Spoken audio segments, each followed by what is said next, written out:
Hola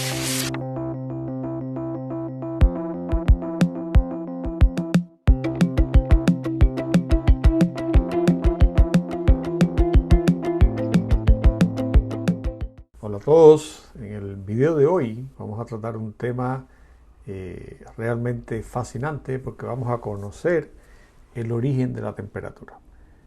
Para ello vamos a vincular variables macroscópicas con variables microscópicas. Veremos que la temperatura no es más que una medida de la energía cinética de las moléculas que componen el material, ¿no? Que están dentro de un determinado recipiente o lo que sea. Hoy vamos a demostrar esa afirmación. La estrategia que vamos a seguir es simple. Primeramente vamos a vincular la presión que sienten las paredes de un recipiente con la energía cinética de las moléculas que están en su interior. Y posteriormente vamos a vincular la expresión que vamos a obtener, la expresión obtenida, con la ecuación de estado del gas ideal. Y a partir de ahí vamos a mezclar entonces energía cinética con temperatura. Entonces vamos a suponer un recipiente, o sea, una caja cúbica que tiene el lado L. Vamos a suponer que el área de las caras es A. Y vamos a considerar que las paredes del cubo tienen masa infinita, por lo tanto las colisiones de las moléculas con las paredes son elásticas, o sea, no hay pérdida de energía. Y las partículas o moléculas del gas no van a interactuar entre sí, o sea, vamos a suponer un gas ideal. Entonces, la presión no es más que el resultado de las colisiones o choques de las moléculas con las paredes recipientes. Cuando una molécula colisiona con la pared, hay una fuerza que las moléculas ejercen sobre la pared y por tercera ley de Newton, una exactamente igual, pero de dirección contraria que la pared ejerce sobre la molécula. Calculemos la fuerza que la pared ejerce sobre la molécula. Esta fuerza va a ser igual a la variación del momento que experimenta la partícula, la molécula, por unidad de tiempo.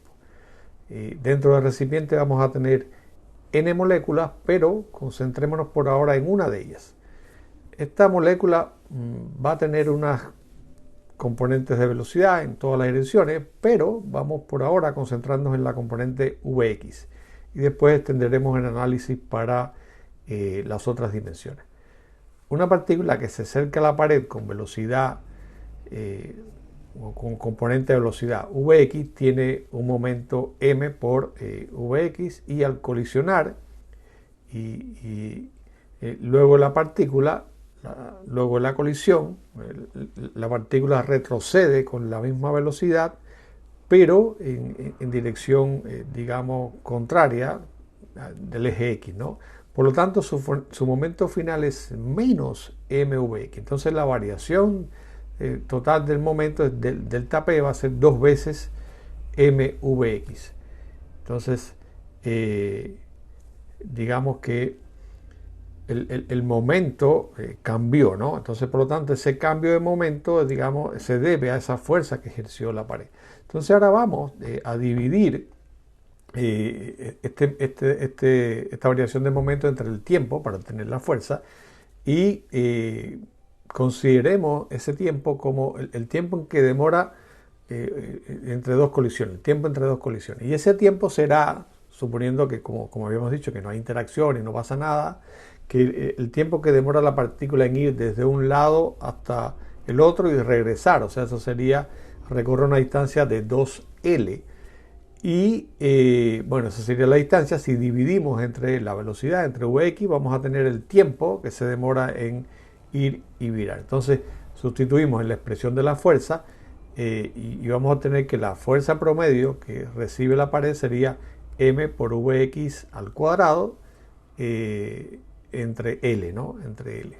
Entonces la presión la vamos a obtener dividiendo por el área, ¿no? Entonces vamos a obtener entonces la expresión que teníamos, m por Vx al cuadrado entre el volumen, porque bueno, ahora área por longitud nos da el volumen del recipiente.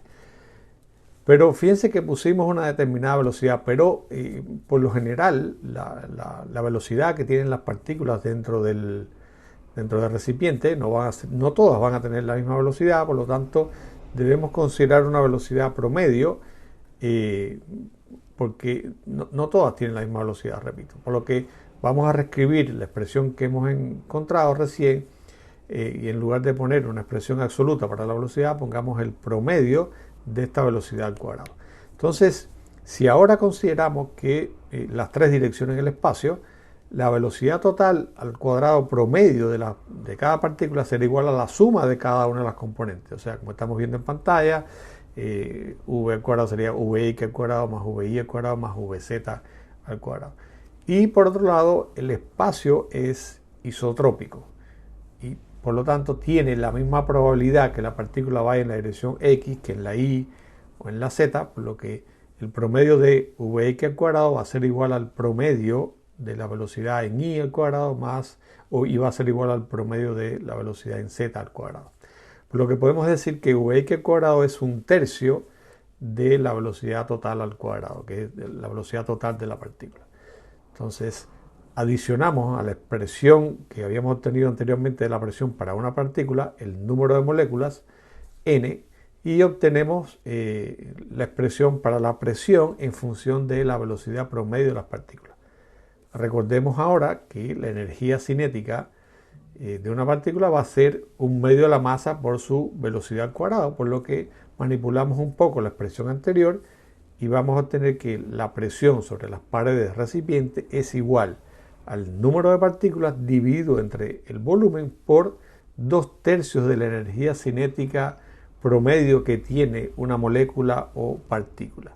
Y fíjense que aquí ya hemos vinculado con esta expresión la presión que siente las paredes del recipiente con la energía cinética que tienen las moléculas o partículas que están dentro. Ya terminamos en realidad la parte matemáticamente un poquito más difícil. Ahora simplemente lo que vamos a hacer es recurrir a la ecuación del estado a la ecuación de estado del gas ideal, que me relaciona presión, volumen y temperatura. Entonces ahí tenemos la expresión que, bueno, presión por volumen es igual a nkt, donde K es la constante de Boltzmann y T sería la temperatura. Igualamos estas dos expresiones, podemos simplificar n, que es el número de moléculas, y vamos a encontrar que la energía cinética promedio de una partícula es 3/2 de kT. Entonces, hemos encontrado una relación entre la energía cinética de las moléculas que componen el gas del recipiente con la temperatura que tiene ese sistema termodinámico.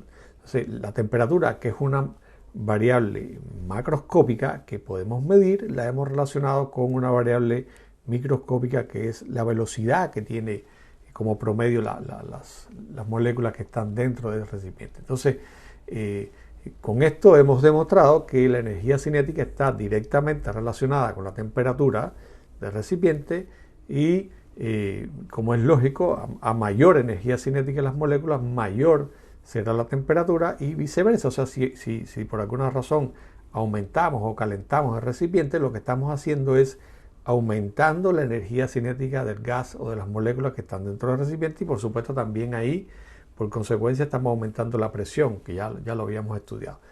Con todo esto, bueno, hemos cumplido con lo que les habíamos prometido. Les demostré que la velocidad de las partículas está relacionada con la temperatura y por lo tanto una cantidad macroscópica, una variable de estado, la relacionamos con una magnitud microscópica. Vimos además que la presión que sienten las paredes del recipiente es resultado de las colisiones de las moléculas con las paredes. A mayor energía cinética, mayor presión. Bueno, esto era lo que les tenía para hoy, así que gracias por la atención y nos vemos en un próximo video.